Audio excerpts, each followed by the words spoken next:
Yo, what's going on, everybody? This is Dylan Talk Sports. My name is Dylan. In today's video, what we're going to be doing is we're talking about the Indiana Pacers. They were eliminated by the Boston Celtics in the Eastern Conference Finals at a 4-0 sweep. They just got swept right out of the building. But in the series, the Celtics, they won the games, but the Pacers felt like they controlled the momentum, they controlled the flow of the game throughout most of the games, and they had chances to win. Now, am I saying the Pacers were going to win this series? Probably not. They were probably going to be able to, but they had a chance to actually push it to 6 games. Game 1, they should have won very easily, but they choked in the end. Game 4, they had a chance to win. They choked in the end on that one. Tyrese Halliburton went down. Everything was just kind of going wrong for them. But one of the big questions that came out of it was this a successful season for the Indiana Pacers? Nobody thought they were going to get this far. Everybody thought they were going to get beat by the Bucks in the first round. Everybody said the Bucks now with Damian Lillard, Milwaukee, and Giannis Antetokounmpo.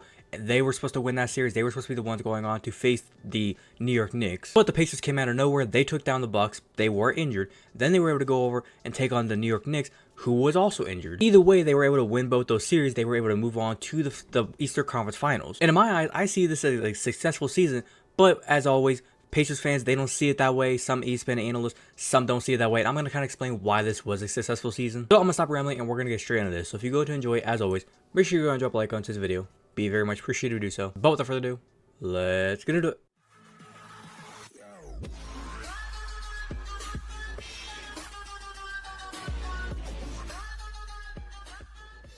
Now, in this article here, following the end of the game against the Game 4 against the Boston Celtics, one of the things that they were doing when they were interviewing all the players, one interview coming from Miles Turner said here, quote, "It's still very fresh for all of us, quote, very frustrating to have all these games in your grasp and let it slip through." So kind of just saying that it's like they felt like they had every game in hand. They could have won any of these games, and also this is the first time for a lot of them being in this situation. The other interview says here, this came from Pacers forward Obi Toppin, says here, quote, "This whole year we grew as teammates. We grew as a whole culture." Then went on to say, quote, "It felt like everybody poured in everything they could for this organization every single day. Obviously, season didn't end the way we wanted to, but there are a lot of good that came out of the season, and we don't want to overlook that." And he is not wrong. When you look at this Pacers team, they had a good season. This Pacers team, we knew they were probably going to maybe make like a 7, 8, maybe 6 seed, and they got to the 6th seed. We all thought they were going to be a good team. They had high offense. They were very fast-paced, up-tempo, but their defense was always very, I guess you could say, bad. They never changed their identity. They went through it with it to the playoffs. When you look at how the team did in the playoffs, you look at Pascal Siakam. He was your big boy player in this series. He was the one showing up throughout all the games against the Knicks, the Bucks, and even against the Boston Celtics. He was the one pretty much putting the load on his back. Especially against the Boston Celtics, is Tyrese Halliburton. He went down in game 1, around the end of the game 1. He had a hamstring injury. He didn't play the rest of the series. Miles Turner put in some solid minutes. Nembhard put in some solid minutes. McConnell, he was awesome off the bench. Obi Toppin was great. Neesmith was great. There was a lot of different guys on the team that was putting in some solid minutes, and everybody on that team,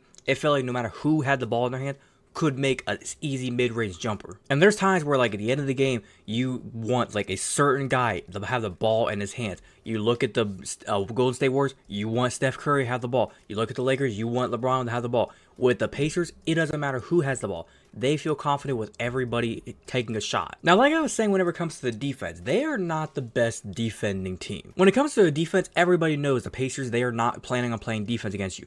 Their whole plan is they're going to outrun you. They're going to outpace you.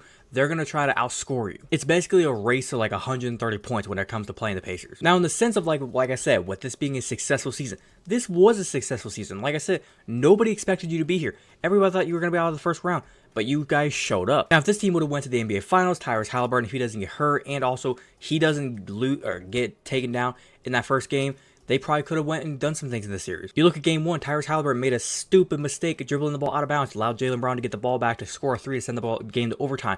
I realize you could have won the game in overtime, but if Tyrese Halliburton doesn't lose that ball out of bounds, he just allows the Boston Celtics to foul him. They shoot free throws. They probably end up winning game 1. Then at game 4, they had the game in hand. They probably could have won that game. They would have been going to a game 6, at least a game 6. Maybe they push it to a game 7 and we go from there. This series could have been very interesting. Now, one thing I like to always do whenever it comes to these reaction videos for teams that kind of got eliminated from the playoffs, I like to look at their cap space for the upcoming season. And here on this website, Spot Chalk, I'll put a link to it in the description, we have the Pacers cap space for the 2024-2025 season. So as you can see here, kind of like the free agent year, if they were a free agent in 2024, their name is going to be 2024, and they're pretty much going to be gone next season. So when it comes to the Pacers rebuilding for next season, what do they need? They obviously need Tyrese Halliburton back. I think they pretty much have that handled. They're going to need Pascal Siakam back. Oh, wait, he's a free agent. So out of the free agents, who do they need to get signed back immediately?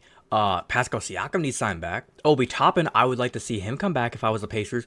Tyrese Halliburton, he needs to come back. All the other 2024 guys, free agents, I think they can just let them walk if they want to. But everybody else is already under contract. And when you look at 2024-2025 season, it's projecting the Pacers are going to give him that big time contract. $42 million a year is what they're projecting to give him to. Signed up to 2029. They are not projecting, though, for Pascal Siakam to get signed. So are they going to let him walk? If they let him walk, that is a big mistake. But I'm going to kind of wrap it up by saying these last few things. When you look at the Pacers, like I said, they had a great year. Going into next season, it's going to be interesting to see kind of how they rebuild, retool. Are they going to just try to bring the same pieces back? I would if I was them. Just trying to bring back the same guys. Siakam, Halliburton, Turner, Obi Toppin, Nesmith, Nembhard. Get these guys back. McConnell. Get these guys back, and you should be able to run it back. One issue I have is if your injuries stay out of the business and you can stay healthy, you got a shot. And then number two, work on some defense. Like this year, based off of the way you guys play, it's like 90% offense, maybe 10% defense. Can you bump it down to like 80% offense, 20% defense? If you can do that, this team could be solid. But other than that, I think I'm going to wrap it up there. Hopefully you guys did go and enjoy today's video. If you did enjoy, as always, make sure you go and drop a like on today's video. Be very much appreciated if you do so. If you wanted to watch the entirety of today's video, thank you very much. And like I said, if you have a different opinion, do you agree or disagree with anything like I said? If you're a Pacers fan and you think the Pacers had a successful season, if you are not a Pacers fan, you just want to leave your opinion about how the Pacers did, leave your complete opinion down in the comment section down below. Be more than welcome to talk about with you guys. If you're a fan of the content that I do post here and you want to go ahead and hit that big red subscribe button, feel free to do so. And do not forget to hit that little notification bell to be notified the second I post. But without further ado, this has been Don't Talk Sports. Have a great day. Peace.